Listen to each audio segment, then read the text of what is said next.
छात्रों, स्वागत है आपका क्लास 12वीं के एनसीईआरटी फिजिक्स में।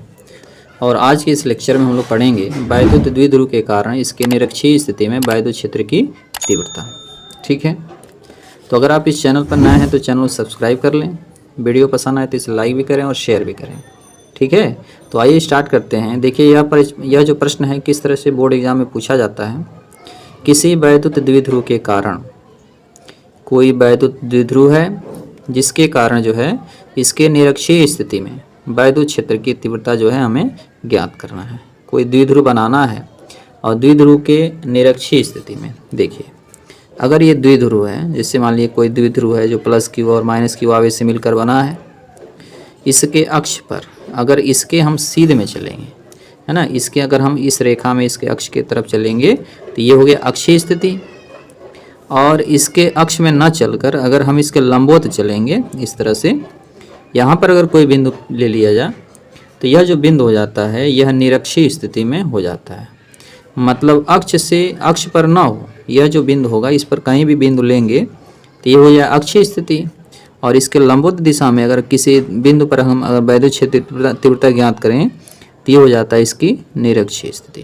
तो अक्षीय स्थिति और निरक्षीय स्थिति। ठीक है, तो हम अक्षीय स्थिति में किसी बिंदु पर वैद्युत क्षेत्र तीव्रता जो है ज्ञात कर चुके हैं।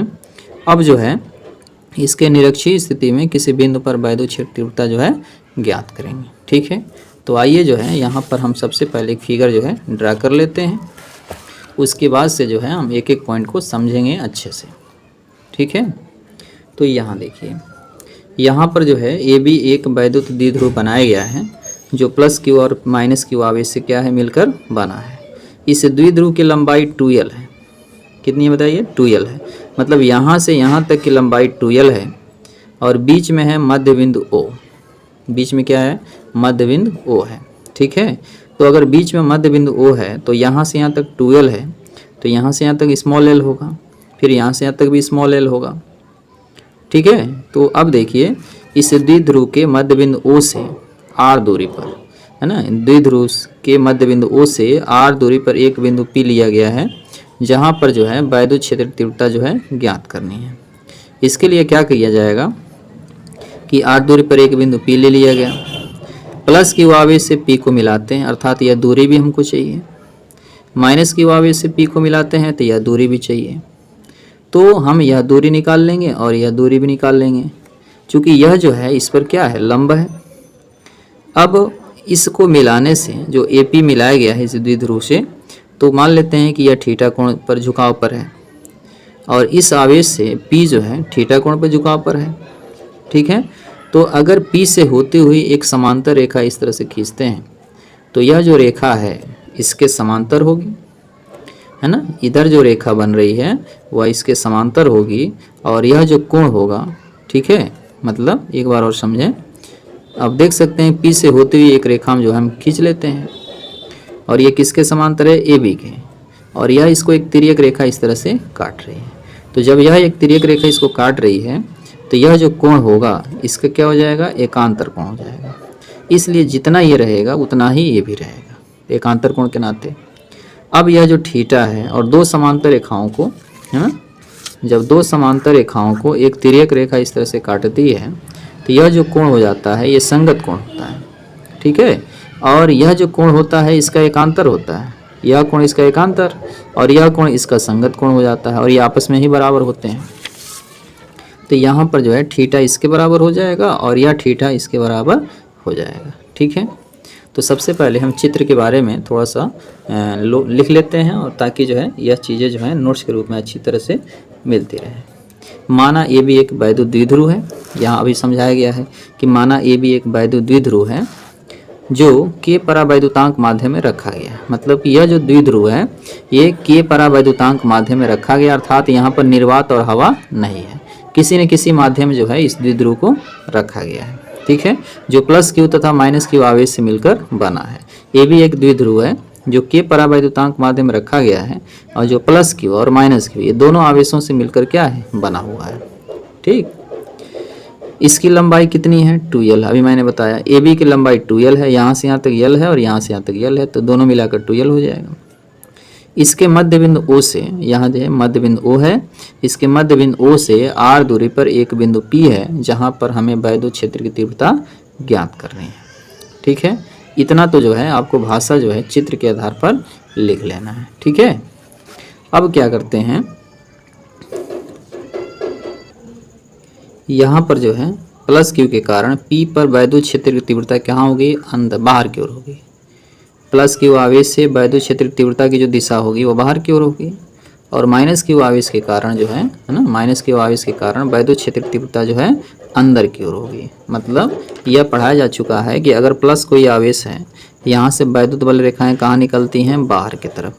ठीक है ना, प्लस Q आवेश से वैद्युत बल रेखाएं बाहर की ओर निकलती हैं, और माइनस Q आवेश है तो वैद्युत बल रेखाएं कहाँ निकलती हैं, अंदर की ओर।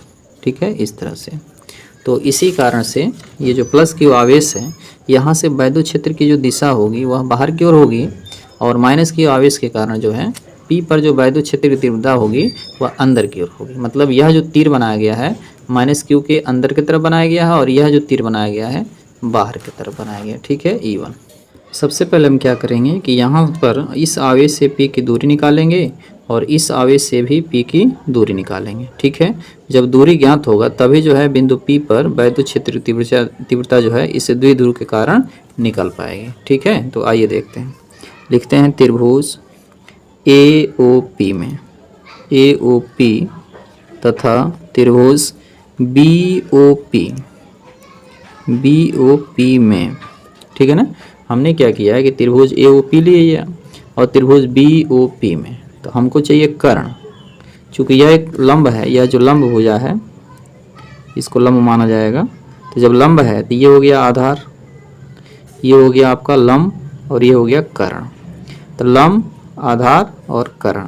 ठीक है ना, तो हमें जो है AP ज्ञात करना है, तो जितना AP होगा उतना ही जो है B से P तक की दूरी होगी।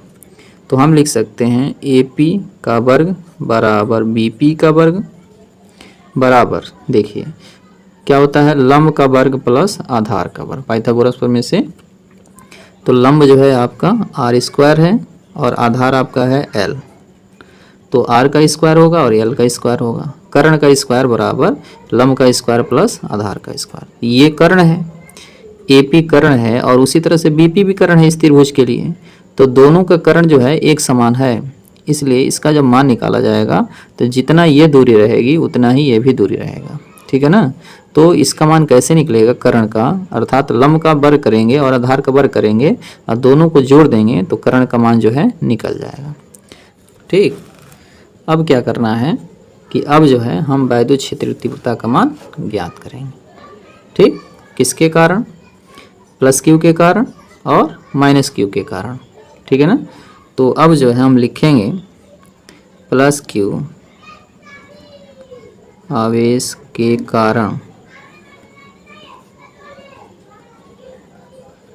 बिंदु P पर वैद्युत क्षेत्र की तीव्रता। ठीक है ना, प्लस Q आवेश के कारण बिंदु P पर वैद्युत क्षेत्र की तीव्रता अर्थात E1 बाहर की ओर होगा, क्योंकि प्लस आवेश से वैद्युत बल रेखाएं बाहर की ओर निकलती हैं। तो E1 जो है प्लस होगा और बाहर की ओर होगा 1/4 पाई एप्सिलॉन 0 K, चूँकि माध्यम लिया गया है K। ठीक है ना, अब यहाँ लिखना है Q बटे, अब देखिए बीच की दूरी AP है तो AP का वर्ग, बीच की दूरी का वर्ग करना है। ठीक है ना, प्लस Q आवेश के कारण P पर वैद्युत क्षेत्र की जो तीव्रता है ना, P पर जो वैद्युत क्षेत्र तीव्रता है वह E1 है, और इसका जो मान होगा, ठीक है ना, ये निकल गया है E1 बराबर 1/4 पाई एप्सिलॉन 0 K Q बटे AP का स्क्वायर, और 1/4 पाई एप्सिलॉन 0 K Q बटे AP का स्क्वायर। और यहाँ देखिए AP का स्क्वायर आपने निकाल लिया है R² plus L square, R² plus L square, ये निकल चुका है। और ये किस दिशा में निकल रहा है बताइए थोड़ा सा, तो ये किस दिशा में निकल रहा है, ये A से P की दिशा में निकल रहा है। E1 का जो मान है A से P की दिशा में। ठीक है, तो यहाँ लिख देंगे A to P। ठीक है, ऐसे हम लोग लिख सकते हैं। फिर अब यही जो तीव्रता है E2, अब E2 निकालेंगे माइनस Q आवेश के कारण, माइनस Q आवेश के कारण P पर वैद्युत क्षेत्र की तीव्रता, ठीक है ना। माइनस क्यू आवेश के कारण जो वैद्युत क्षेत्र की तीव्रता मिलेगी, बताइए कैसे मिलेगी। देखिए ये माइनस क्यू आवेश है और तीव्रता जो है E2, तो E2 जो है ना, ये इसकी दिशा जो है B के तरफ होगी, अर्थात माइनस क्यू के तरफ होगा।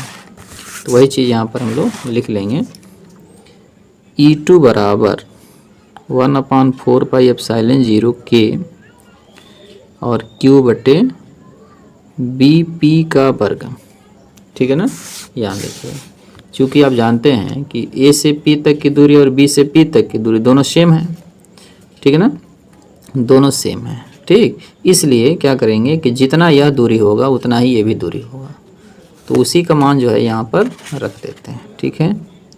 तो 1/4 पाई एप्सिलॉन 0 K Q बटे, अब देखिए यहाँ लिख देंगे R² प्लस L², और किस दिशा में निकलेगा बताइए। वैद्युत क्षेत्र E2 की जो दिशा है ये देखिए Q के तरफ है, अर्थात P से B के तरफ है। इसकी जो दिशा होगी E2 की वो P से B के तरफ, तो यहाँ पर लिख देंगे P2B ऐसे। अब E1 और E2 निकल चुका है, अब हमें क्या करना है कि इसको दो घटकों में हम वियोजित करेंगे, ठीक है। तो देखिए हम कैसे करते हैं वियोजित, एक बार चीज़ मैं यहाँ समझा दे रहा हूँ। अगर यहाँ देखिए, यहाँ पर अगर ये कोई परिणामी है और यहाँ कोण थीटा है ना, इस वेक्टर का और इस वेक्टर का कोण अगर ये थीटा है, ये परिणामी इसको माना जाता है, और ये थीटा कोण पर झुका हुआ है, तो इस परिणामी को दो घटकों में वियोजित करते हैं। ये हो जाता है क्षैतिज घटक और ये हो जाता है ऊर्ध्वाधर घटक। चूँकि मान के चलिए यह E1 है, तो E1 का क्षैतिज घटक ये होगा और ऊर्ध्वाधर घटक ये होगा। तो जो क्षैतिज घटक होता है इसके साथ जो है हम कास ले लेते हैं E1 cos थीटा, क्षैतिज घटक E1 cos थीटा, और ये ऊर्ध्वाधर घटक है अर्थात समकोणिक जो घटक है वो साइन लिया जाता है, तो E1 sin थीटा। क्षैतिज के लिए कास लेना है और लंबवत के लिए साइन लेना है, ठीक है। ये E1 के लिए है, तो हम यहाँ पर लिख देंगे, यहाँ पर जो है हम वियोजित करेंगे, यहाँ हम दो घटकों में वियोजित करेंगे। देखिए इस E1 को हम दो घटकों में वियोजित कर रहे हैं इस दिशा में। देखिए इस दिशा में अगर हम चलेंगे, ठीक है, तो यह हो जाएगा E1 cos थीटा। किसके लिए है, ये E1 के लिए, और ये क्षैतिज हो जाएगा, तो क्षैतिज घटक हो जाएगा E1 cos थीटा। और इसी परिणामी इसी जो वैद्युत क्षेत्र E1 है, तो इसका जो लंबवत घटक होगा ये ऊपर होगा इस तरह से, ये हो जाएगा E1 sin थीटा। इसी E1 का ये क्षैतिज घटक है और इसी E1 का ये लंबवत घटक है अर्थात ऊर्ध्वाधर घटक है। उसी तरह से वैद्युत क्षेत्र E2 के लिए देखिए, तो वैद्युत क्षेत्र E2 के लिए इसका जो लंबवत घटक होगा वो नीचे की ओर होगा इस दिशा में, है ना। E2 के लिए इसका जो लंबवत घटक होगा नीचे की ओर होगा, तो इसको लिख सकते हैं E2 sin थीटा, चूँकि लंबवत घटक को साइन लेना है। और इस कोण के लिए यह जो आप देख सकते हैं यह है क्षैतिज घटक, इसको लेना है E2 cos थीटा। इसके लिए भी क्षैतिज घटक यही होगा और इसके लिए भी क्षैतिज घटक आपका यही होगा। ये दोनों जो है E1 sin थीटा और E2 sin थीटा, ये दोनों जो है परिमाण में बराबर हैं परंतु दिशा में क्या है, विपरीत हैं। इसलिए ये दोनों जो है एक दूसरे को निरस्त कर देंगे और इस बिंदु पर जो क्षैतिज घटक है E1 cos थीटा और E2 cos थीटा, ये एक ही दिशा में होने के कारण जो है एक दूसरे से जुड़ जाएंगे, ठीक है। तो वही चीज़ यहाँ थोड़ा सा हम लोग लिख लेंगे। तो यहाँ पर जो है हम लोग लिख सकते हैं कि E1 है ना, E1 और E2 को दो समकोणीय घटकों में वियोजित करते हैं। E1 को और E2 को दो समकोणीय घटकों में वियोजित करते हैं। ये है क्षैतिज घटक और ये ऊर्ध्वाधर घटक E1 का, और E2 का ये क्षैतिज घटक और ये आपका क्या हो जाएगा, ऊर्ध्वाधर घटक। तो ऊर्ध्वाधर जो घटक है ना, E1 sin थीटा और E2 sin थीटा, ये परिमाण में बराबर हैं परंतु दिशा में विपरीत हैं और इसलिए एक दूसरे को क्या कर देंगे, निरस्त कर देते हैं, ख़त्म कर देते हैं। परंतु यहाँ जो क्षैतिज घटक है E1 cos थीटा और E2 cos थीटा, एक ही दिशा में होने के कारण जो है ये दोनों आपस में क्या होंगे, जुट जाएंगे, ठीक है। इसलिए जो है अब बिंदु P पर जो परिणामी वैद्युत क्षेत्र की दिशा होगी वह जो है इस दिशा में हो जाएगी, परिणामी वैद्युत क्षेत्र की जो दिशा होगी वह इस दिशा में होगी। और वह कैसे निकलेगा, E1 cos थीटा और E2 cos थीटा को दोनों को आपस में क्या करेंगे, जोड़ देंगे। ठीक है, तो अब लिखेंगे बिंदु P पर परिणामी वैद्युत क्षेत्र की तीव्रता, है ना, बिंदु P पर परिणामी वैद्युत क्षेत्र की तीव्रता क्या लिखेंगे, E बराबर, दोनों जुड़ जाएगा, E1 cos थीटा और E2 cos थीटा, ये दोनों जुड़ जाएगा तो लिख देंगे E1 cos theta plus E2 cos theta. इस तरह से हमने जोड़ लिया। ठीक है, और जब हम जोड़ लेते हैं तो जो हमने E1 का और E2 का जो पहले से मान निकाला है उस मान को यहाँ पर रखेंगे। ठीक है, देखिए E1 का जो मान है वह है 1/4πε0 k Q/r² प्लस L², ये E1 का मान है। और E2 का मान यहाँ निकाल चुके हैं। देखिए E2 बराबर है 1/4πε0 k Q/r² प्लस L², दोनों का मान सेम है परिमाण में। अब वही मान यहाँ रखते हैं तो 1/4πε0 k Q/r² प्लस L², ये हो गया। यहाँ लिख देना है cos थीटा प्लस 1/4πε0 k और Q/r² प्लस L², और यहाँ हो गया cos थीटा। इतना तो आप लोगों को समझ में आ रहा होगा। अब करना क्या है, अब देखिए 1/4πε0 k Q/r² प्लस L², ये यहाँ पर भी है, यहाँ पर भी है, दोनों जगह है। ठीक है ना, और यहाँ cos थीटा भी है, देख रहे हैं ना, यहाँ cos थीटा है, यहाँ cos थीटा है, तो ये दोनों मान सेम है। जब दोनों मान सेम है तो इन दोनों मानों को आपस में जोड़ देते हैं। ठीक है, तो ये हो जाएगा 1/4πε0 k Q/r² प्लस L², और कोष्टक में देखिए cos थीटा है और ये भी cos थीटा है, तो ये हो जाएगा, आप यहाँ पर ऐसे भी लिख सकते हैं cos theta plus cos theta. क्यों, क्योंकि इसको जो है यहाँ से और इसको जो है यहाँ से कॉमन लिया जाएगा, और जब कॉमन लेंगे तो यहाँ बचेगा cos थीटा और यहाँ बचेगा cos थीटा, दोनों को अंदर लिख दिया गया है। अब क्या करना है कि 1/4πε0 k Q/r² प्लस L², और ये हो जाएगा 2 cos थीटा। इस तरह से ये हो गया है। ठीक है, अब जो है यहाँ पर हमने लिख लिया है। अब इस चित्र से हम क्या करेंगे कि cos थीटा का मान ज्ञात करेंगे। cos थीटा का मान क्या होगा, आप जानते हैं cos थीटा बराबर होता है आधार बटे कर्ण। ये आधार है L और कर्ण है ये कर्ण है, और इसका मान हम लोग निकाले थे, इसको हम लोग लिख सकते हैं r² प्लस L², और इसका भी मान वही होगा r² प्लस L²। ये जो है हम यहाँ पर इसका कर्ण निकाल सकते हैं, तो आधार बटे कर्ण होता है cos थीटा का मान, तो किसी भी त्रिभुज से निकालेंगे तो दोनों मान जो है सेम आएगा। तो यहाँ लिख सकते हैं त्रिभुज AOP में cos थीटा, है ना, cos थीटा बराबर आधार बटे कर्ण, ये cos थीटा बराबर आधार बटे क्या हो जाएगा, कर्ण। तो लिख सकते हैं आधार है आपका L और कर्ण है आपका r² प्लस L²। ठीक है ना, ये cos थीटा का मान है, और यही मान जो है ऊपर वाले समीकरण में यहाँ पर रख देते हैं। ठीक है, अब लिख देंगे, अब E बराबर 1/4πε0 k और Q/r² प्लस L², यहाँ हो गया L, क्योंकि अब हम cos थीटा का मान रख रहे हैं। यहाँ 2 भी है तो यहाँ लिख दीजिएगा 2L।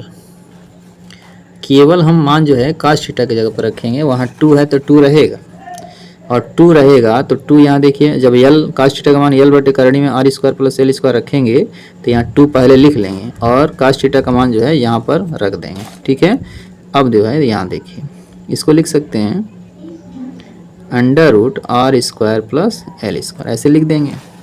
फिर जो है एक बार और देखिए 1/4πε0 k Q/r² प्लस L², यहाँ हो गया 2L, और नीचे देखिए r² प्लस L² और यहाँ 1/2 कर लेना है। ठीक है, क्या कर लेना, 1/2। ऐसा इसलिए होता है कि जब हम किसी भी करणी को हटाते हैं, तो जैसे x है और ये करणी हटाते हैं तो इस पर 1/2 घात लगाते हैं। ठीक है। किसी भी वर्गमूल वाले करणी को जब हटाएंगे तो अंदर कोई संख्या है तो उस पर 1/2 घात लगाया जाएगा। ठीक, अब क्या करना है, देखिए यहाँ पर है a घात और इसका आपस में गुणा कर देना है। तो 1/4 पाई एप्सिलॉन 0 k 2ql। अब यहाँ देखिए, आप यहाँ पर देखिए, आपको ध्यान से समझना पड़ेगा। r² प्लस l² पर a घात है और r² प्लस l² पर 1/2 घात है। तो अगर ये दोनों मान सेम है, ये दोनों मान सेम है, तो इसके घात में यह घात क्या होगा, जुट जाएगा। तो जब एक में जब 1/2 घात जोड़ेंगे तो 1 प्लस 1/2 जब जोड़ेंगे ना, तो 2 से 1 में गुणा होगा तो 2 एकम 2 होगा और 2 और 1 कितना हो गया, 3। तो 3 बटे कितना हो जाएगा, 2। ये दोनों जब आपस में गुणा करेगा तो घात घात में जुटेगा, क्योंकि ये दोनों बराबर है। तो 1 में 1/2 जोड़ेंगे तो 2 एकम 2 1 3, 3/2 प्राप्त हो जाएगा। वही चीज़ यहाँ पर नीचे हम लोग लिख लेंगे। ठीक है, ये हो जाएगा r² प्लस l² और यहाँ हो गया 3/2। ये किसका मान है बताइए, e का मान है। ठीक है ना, ये किसका मान है, e का।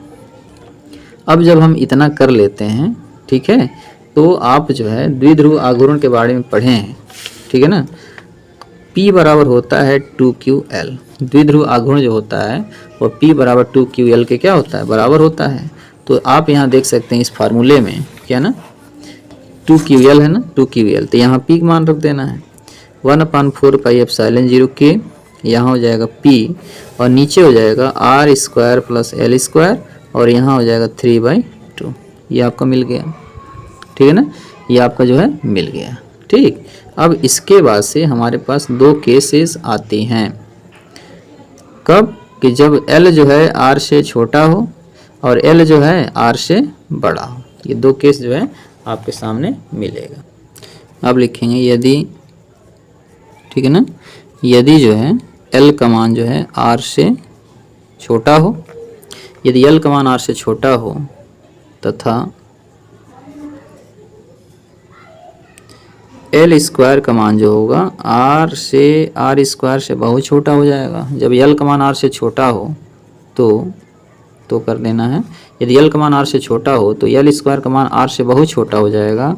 इस स्थिति में ना, इस स्थिति में जिसका मान बहुत छोटा हो गया उसको छोड़ देते हैं। l² को छोड़ने पर, इस स्थिति में l² को क्या करेंगे, छोड़ देंगे उस फार्मूले से।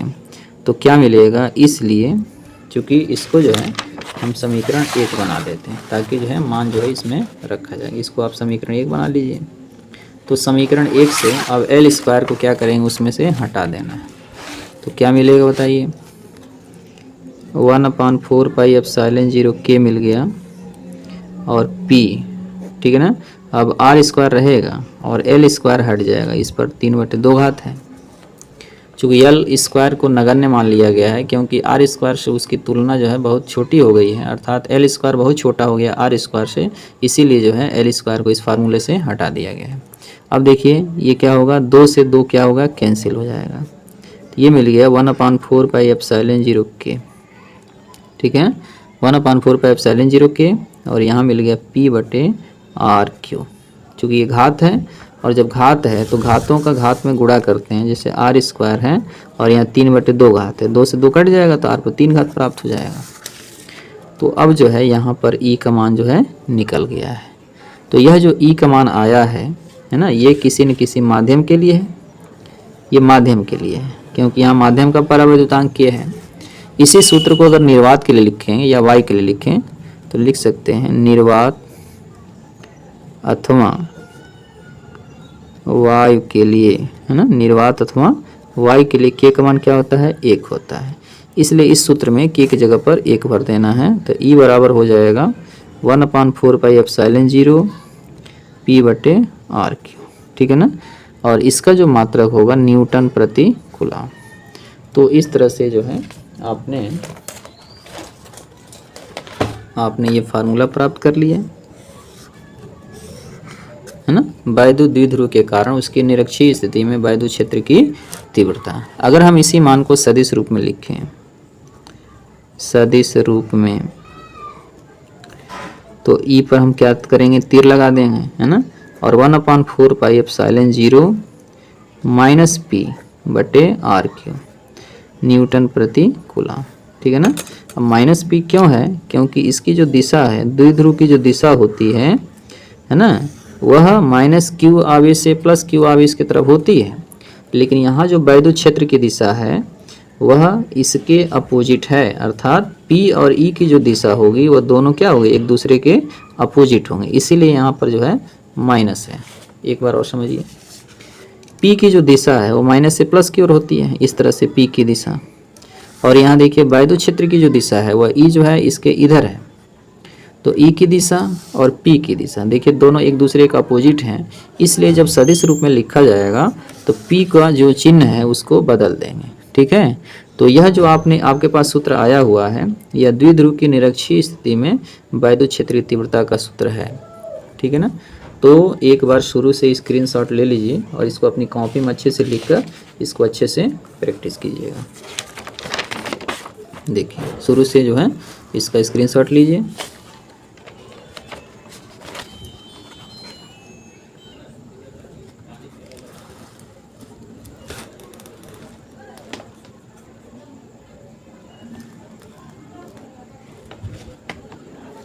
अगर आप इस चैनल पर नए हैं तो चैनल सब्सक्राइब कर लीजिएगा, वीडियो को लाइक ज़रूर कर दीजिएगा। ठीक है ना।